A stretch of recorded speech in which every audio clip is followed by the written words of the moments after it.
Uhali gani mtazamaji wa Gift Online TV. Kikosi cha Yanga kimepangiwa kundi C katika mashindano ya Kombe la Mapinduzi yakitarajiwa kuanza rasmi Disemba 28, 2025 hadi Januari 13, 2026, huku macho ya mashabiki yakielekezwa kwenye ratiba ngumu iliyokabiliwa mabingwa hao wa Tanzania bara.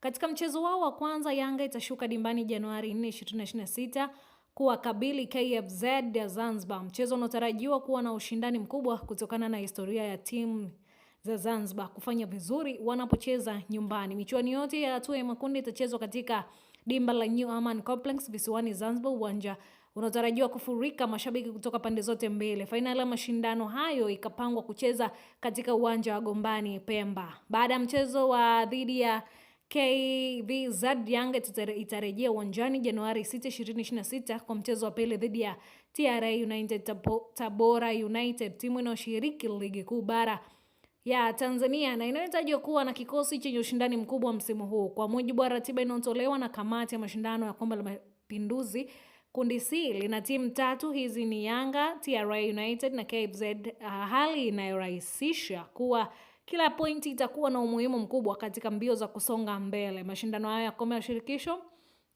hutumika kama jukwaa la maandalizi msimu mpya, hivyo Yanga inatarajiwa kutumia vizuri kuimarisha kikosi chake, kuwapa nafasi wachezaji wapya wa kuonyesha dhamira ya kuanza mwaka 2026 kwa mafanikio makubwa. Hii ni Gift Online TV, endelea kusubscribe, kushare, kulike pamoja na kucomment. Endelea kubarikiwa.